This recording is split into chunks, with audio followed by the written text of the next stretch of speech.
Episode 4, Marriage with Sita, Love as Partnership in Dharma.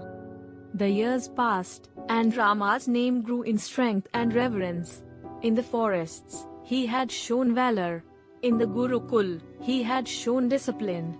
In the courts of sages, he had shown humility. Ayodhya rejoiced in the promise of its prince. Yet destiny was preparing a new chapter, one that would not only test Rama's skill but also reveal the meaning of love, not as passion, but as dharma itself. The stage for this chapter was not Ayodhya, but Mithila, the kingdom ruled by King Janaka, a sovereign whose wisdom was spoken of across Bharat. Janaka was no ordinary monarch. He was a philosopher king, a ruler whose heart was devoted not to power, but to truth. His daughter, Sita, was the jewel of his house. Born of the earth itself, she was discovered as an infant when Janaka plowed the fields during a sacred ritual. Pure, radiant, and divine, Sita grew to embody grace, strength, and compassion. Her beauty was unmatched, but her greatness lay not merely in her form, it lay in her soul. She was gentle, yet unyielding in principle. She was soft in speech, yet fierce in her devotion to righteousness.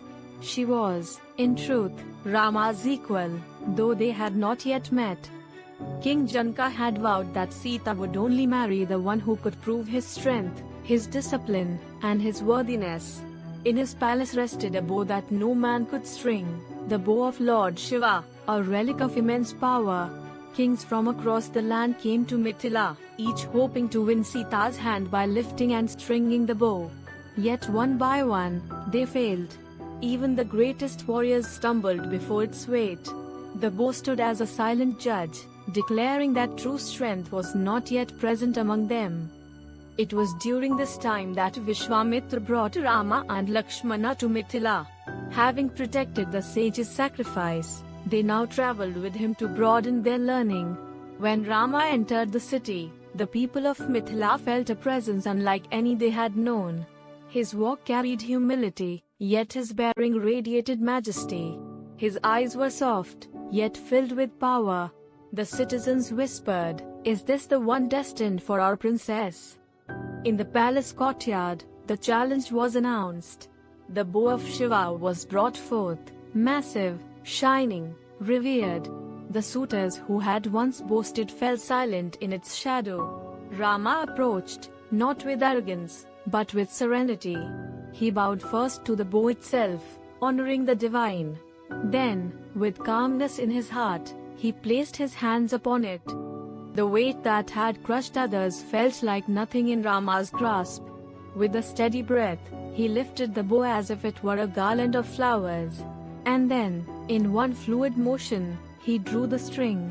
The sound that followed was not of string but of thunder. The bow broke in two, echoing across the kingdom, sending shivers through the earth. The court gasped, the kings trembled, and Janaka's eyes filled with awe. For in that moment, the test was complete. Rama had proven not only his strength, but his destiny. Sita entered, her eyes meeting Rama's for the first time.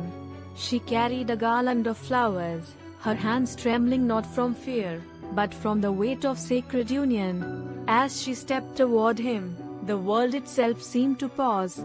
For this was not the meeting of two souls, it was the union of dharma and shakti, of righteousness and strength, of purpose and devotion.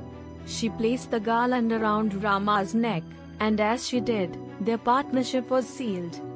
The wedding that followed was no ordinary celebration. It was a festival of heaven and earth. The gods themselves are said to have showered flowers from the skies. Sages blessed the union, kings marveled at its majesty, and the people rejoiced as if their own hearts had been wed to hope. Rama and Sita, hand in hand, embodied the highest truth, that marriage is not built upon desire alone, but upon dharma, walking together on the path of righteousness, through ease and through exile, through triumph and through trial. Sita's love for Rama was not the love of dependence. It was the love of strength. She was not a shadow that followed him, but a flame that walked beside him. When Rama chose exile, Sita chose it too, not because she was compelled, but because her dharma was bound to his. When Rama faced despair, Sita's courage was the light that steadied him. In her, we see the power of a partner whose devotion is not blind but awakened, whose love uplifts rather than weakens. Rama's love for Sita was not the love of possession. It was the love of reverence. He saw her not as property, but as his equal, his companion in duty. In every word he spoke to her, there was respect. In every act, there was care. In him, we see the model of a leader who treats love not as ownership, but as partnership. What does this union teach us today? It teaches that true relationships are not built on fleeting attraction or selfish need. They are built on shared purpose, on dharma. Love is not measured in how much you can take from another, but in how much you can walk together toward truth. In our age, relationships often stumble because they are built on desire without discipline, on passion without purpose. The Ramayan shows us another way. A way where love strengthens both souls, where each partner becomes the other's anchor and wings. Sita teaches us that love means standing firm, even in adversity. Rama teaches us that love means honoring and respecting the one beside you. Together, they show us that the highest form of love is partnership in dharma, a union that uplifts the world. Think of your own life. Who stands beside you? Do your relationships lift you closer to truth, or pull you into illusion? Do you treat love as a selfish demand, or as a sacred partnership? To follow the example of Rama and Sita is to make every bond a force of righteousness, every union a step toward dharma. Their marriage was not the end of their trials, it was the beginning. For love tested by comfort is unproven, but love tested by fire becomes eternal. When exile came, Sita walked the forests without hesitation. When abduction came, she endured with dignity.